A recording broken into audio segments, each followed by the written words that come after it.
Hi guys, I'm Laura Vitale. On this episode of Laura in the Kitchen, I want to show you how to make some delicious apple pie or caramel apple taquitos, whatever you want to call them. I love these so much, it's not even funny. The list of ingredients you'll need is short and sweet, so let me walk you through it. You'll need some chopped up apples. I am using Granny Smith, but you can use a different kind of apple if you want to.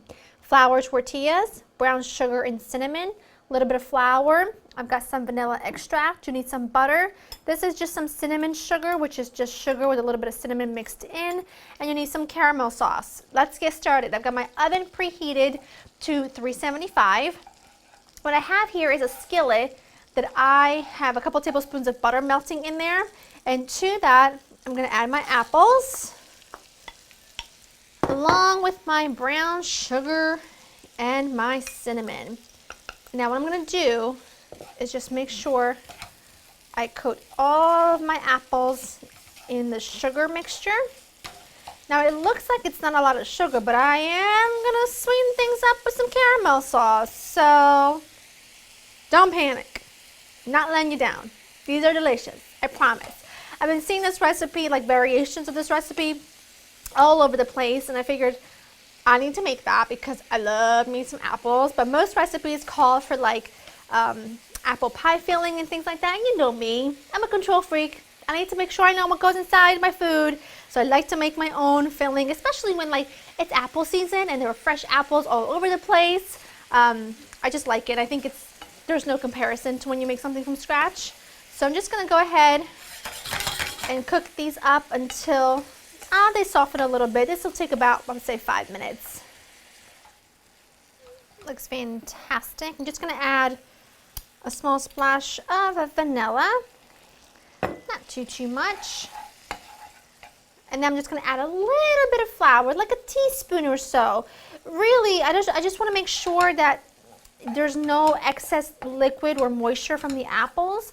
Otherwise, it could make the actual tortilla really soggy, and we don't want that. So I'm just going to turn this off, and now I'm just going to add a little bit of homemade caramel sauce. This is my caramel sauce, but you can use, by mine I mean made it, my recipe, because either way, whether it be store-bought or not, it'd be mine because I have it, you know. But you can use any store-bought or homemade caramel sauce you like. Turn the heat off, and your filling is done. Excellent. Now let me show you what I've done here. Don't mind my mess, because you know that's what happens when you cook. I just had a couple tablespoons of butter in my pan here, and I just popped it into the oven just because I needed the bottom of the pan to be buttered. So I figured, well, it's going to melt the butter, and it's going to allow me to have, it's going to basically coat my pan with a little bit of melted butter, plus melt the rest of the butter that I'm going to need for the topping. You felt me, you knew it. Okay, let's get started. To make your taquitos, I mean, it's really simple and easy. You just take a tortilla and a spoonful of apple filling. Try not to go to the edges too much because the apples will come out if you go out to the edges too much. And then just kind of do it like so. You wrap them, and then you kind of just put them seam side down in your little pan. Now, traditionally, taquitos are deep fried. I'm not doing that simply because I don't feel like it. I'm sure you could, but these are so delicious that you don't really need the frying or any of that. They're going to come out perfect. So I'm just going to continue to rock and roll really, and I'll show you what it looks like when we're done. Once you have them all rolled, you just want to brush them with your melted butter. I ended up getting 6. Could have probably gotten 7, but that's okay. My pan fits 6, like I planned it, but I didn't. I'm not that cool. Just brush this over the top and the sides as well, like that. And then you just kind of sprinkle your sugar mixture over the top like so.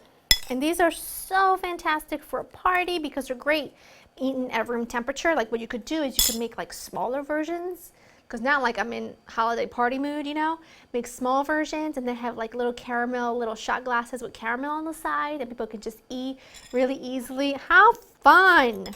I need to do that. I haven't done that, but I'm going to because that sounds amazing.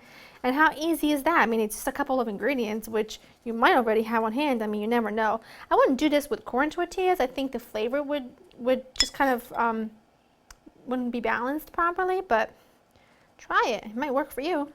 All right, this looks good. I'm gonna pop this into my oven at 375, about 20 minutes, or until golden brown and crispy, and I'll show you what they look like when they are done. These beauties were in the oven for exactly 25 minutes. I just let them cool for literally 3 minutes, but I'm too impatient. The bottom is all like nice and crispy. The caramel kind of oozed out just a little bit. And when you serve it, go ahead and just make sure you drizzle them with some caramel sauce. And if you want to be a real boss, which I'm sure you are, because that's just the kind of person you are, then you really should think about serving these with some vanilla ice cream on the side, because you only live once. I'm just gonna, actually, that's hot. I was gonna pick it up with my hand, but that's pretty hot. Don't mind if I dig right in. I want you to really see the inside.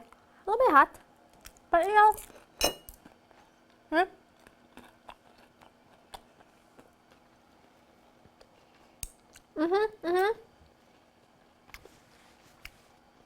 I can get down with that. And the apples are so vibrant, so full of flavor. They still have a bit of a bite to them, which is why, hold on, which is why I prefer to use a Granny Smith. That way there's a really good sort of contrast between the sweetness from the caramel and the slightly tart apples. It's like perfection together. The outside is crispy. I'm telling you, ice cream. Get yourself some. And then eat these because they're phenomenal. LauraInTheKitchen.com has you covered with the recipe. I hope you enjoy spending time with me. I gotta go back in, and I'll see you next time. Bye.